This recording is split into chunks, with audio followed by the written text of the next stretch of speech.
Hello YouTube, how's it going? This is the crossover and I'm back with another video. Today is going to be the final installment in my 2023 Big Board 1.0. In today's video, we are going to be covering prospects 10 through 1 in that order. So without any further delay, let's get straight into the video. And to start off the top 10 of my 2023 Big Board, I do have KEYONTE George, the guard from Baylor, who will be 20 years old by the time the draft comes around, stands at about 6 feet 4 inches, weighs about 185 pounds, and has a 6 foot 9 inch wingspan. I mean, KEYONTE George is just your scorer. I mean, he is just so impressive. I mean, you just see the highlights here just with his shot making. It's just incredible. He's really a 3-level scorer, very impressive from behind the arc and especially from mid-range, a polished pick and roll player, does a good job finding his teammates as well. Just does such an incredible job of getting to his spots. The way the poise and the pace that he plays with is just so impressive. He doesn't even look like he's going to be a freshman in college this upcoming season. He's just such a gifted scorer. Defensively, he has some moments. I think the IQ is definitely a big concern. Not necessarily a big concern, but it's something that he will have to improve on, as well as I think his conditioning can definitely get a little bit better. But just overall, I mean, he is a scorer, and I mean, he should be able to light up college basketball this upcoming season. And moving on to number 9, I do have Duke wing slash guard DARIQ Whitehead, Newark native, a player who I know from growing up. I used to play with him when I was younger. Shout out to NJ Give and Go, Coach Haas, Coach Mark, also Mark Armstrong. They do a great job over there, really raising quality basketball players and really quality young men. So shout out to them. However, looking at DARIQ objectively as a prospect, he is 20 years old, stands at about 6'6", weighs about 190 pounds, and has a 6'9" wingspan. A prospect, looking at DARIQ Whitehead from an objective point of view, I like what he offers on the defensive side of the floor. I think his motor can be a bit of a question on that end of the floor. However, offensively, I think he offers a lot, in terms of his secondary playmaking, some of his shot-making upside. The only reason why I have DARIQ at number 9 is just because I think the handle is a bit of a question mark along with the shooting form. I think it does irk me a little bit, with that seemingly like a hitch that he kind of has on the rise when he's rising up to shoot. So just some of the slight concerns with those two areas really hold him back for me a little bit, but he could easily rise in my rankings as the season goes along. And I know he's going to miss a majority of the season with his foot issue, but I expect when he comes back to bounce back from this injury and really show why he is such a coveted draft prospect. Moving on to number 8 on my big board, I do have a player who was my favorite prospect in last year's draft until he decided to withdraw from the 2022 draft, and that is TERQUAVION Smith, the point guard out of NC State. He's going to be 20 by the time the draft comes around. 6'4" guard, but weighs about 160 pounds and has about a 6'6" wingspan. I just love TERQUAVION as a shooter. I made a whole individual scouting report on him last year, so I'm not going to really dive in too much with his game.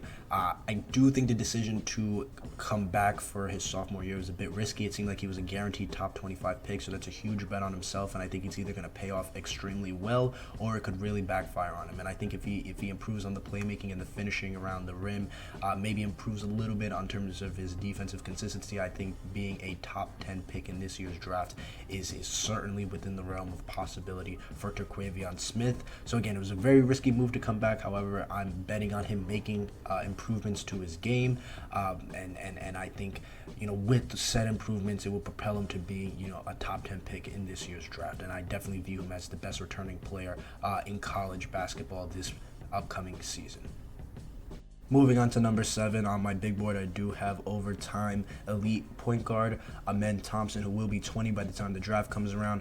6'7" guard, 200 pounds, has a 6'11" wingspan. I mean, Amen Thompson, both the Thompson twins are really just freaks in nature, as we previously discussed with Asar. I think Amen is just better, has a much better jump shot, has a lot of upside on the defensive side of the floor, and just with his playmaking and his slashing ability, again, with just that uber tier athleticism that he possesses. I mean, he's just such an intriguing prospect. The only concerns that I do have with him is just how much is playing in overtime really benefiting him. We kind of saw G. Montero's stock take a huge fall. So, will the same thing happen with the men? I guess we'll just have to wait and see as this draft process picks up and moves along throughout the college season. However, Amen Thompson is just such an uber-tier athlete, special talent. I only have him this low just out of fear with how overtime is developing him. We did saw when he played in the basketball tournament, some of the major flaws in this game, and I think the jump shot is a big thing that needs to improve. I think it looks kind of broken from a form aspect right now, and I think that's something that's really going to have to improve for him. But he's an uber tier athlete, great prospect that could definitely has the potential to move up my big board again as the draft season moves along. And moving on to number 6 on my big board, I have Arkansas wing Jordan Walsh. Now, Jordan Walsh, maybe one other player I like more than him as a prospect, but I just love Jordan Walsh overall as a prospect. I mean, he's going to be 19 by the time the draft comes around. He's 6'7", 200 pounds, 7'3" wingspan. Supposedly has a 40-inch vertical. I mean, he's just such a smooth athlete, so graceful. We've seen a lot of wings at the top of this class be so powerful. However, Jordan Walsh is very graceful. Just athletic, wiry wing that could play on both sides of the floor effectively. I mean, he's just such a good defender. Offers some weak side rim protection. Really moves his feet well on the defensive side of the floor, and it does a great job picking off passing lanes as well. And on the offensive side of the floor, can space the floor a little bit. Although that's a bit of a question mark with his form. However, he can play make in transition. Is a lob threat, as you guys just saw there. Does a great job feeding his big men as well as just such a prototypical modern day wing. And I think Jordan Walsh just has all the qualities you want in a wing in 2022.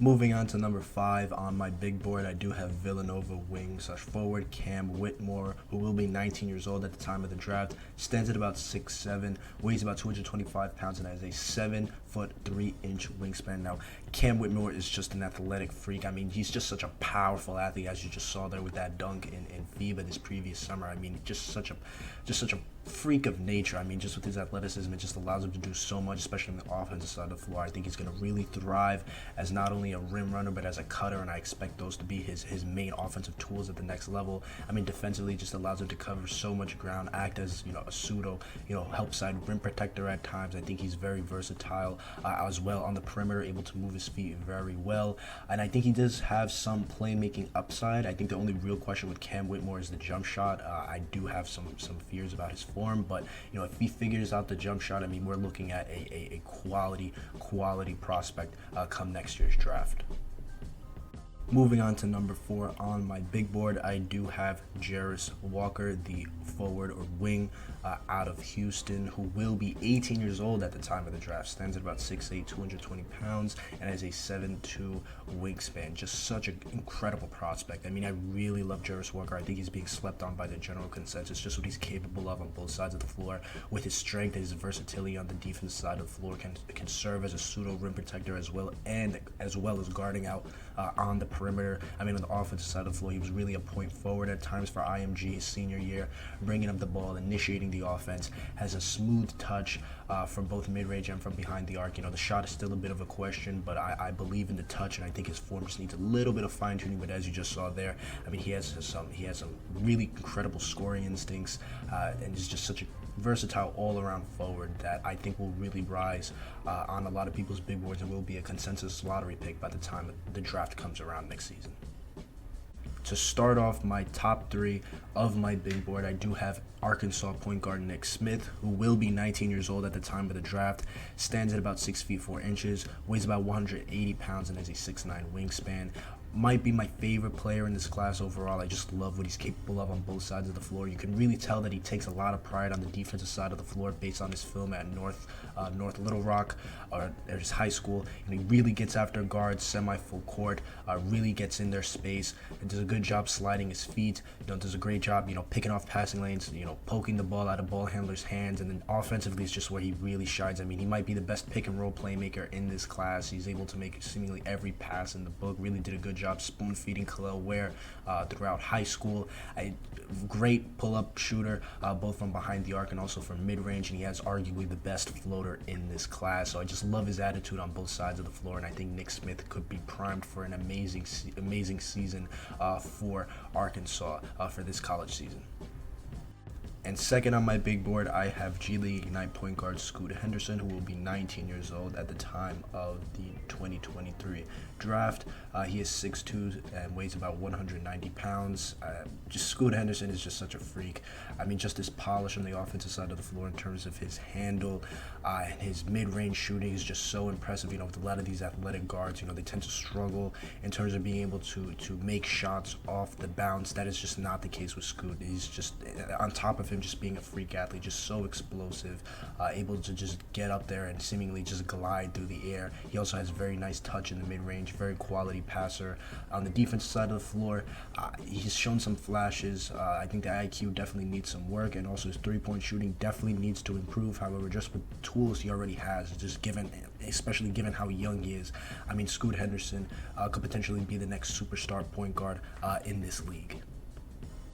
And finally, at number 1 on my big board, I do have French center Victor Wembanyama, who will be 19 years old by the time the draft comes around, stands at about 7'3". There are some photos out there that suggest that he could be taller, or he is taller. However, the official listing is 7'3", weighs about 210 pounds, and is a 7'8" wingspan. Just an incredible prospect. I mean, what Victor Wembanyama is capable of on both sides of the floor just defies reality. I mean, offensively, he has the handle of a guard, is able to punish players in the mid post, is able to hit, you know, turnaround, you know, fadeaways, has a nice touch, good free throw shooter, should develop into a very solid three-point shooter.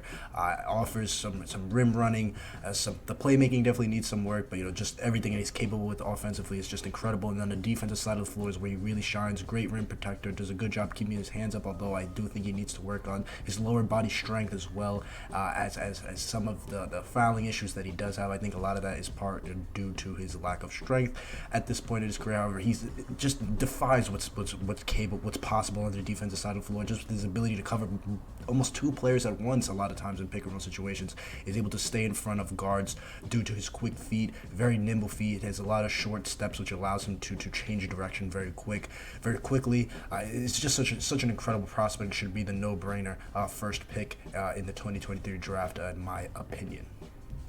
And that's the end of the video, guys. Thank you so much for watching. Let me know what you guys think about all my rankings down below in the comments section. What do you guys agree with? What do you guys disagree with? Let me hear all your opinions down low in the comments section. And again, that's the end of the video, guys. Thank you so much for watching. Please subscribe if you haven't already. And if you have subscribed, please share the video with a friend. I want to keep growing the channel, keep growing the community that we have here. And so from now on, I'm going to be uploading individual scouting reports over the course of the season. And then obviously in between, you know, pivotal moments or some breaks in the season, I will be uploading mock drafts as well as big boards similar to the format of this video. So let me know what you guys think about the new format again down below. Again, aside from that, that's the end of the video, guys. Thank you so much for watching and have a blessed day and take care. Peace.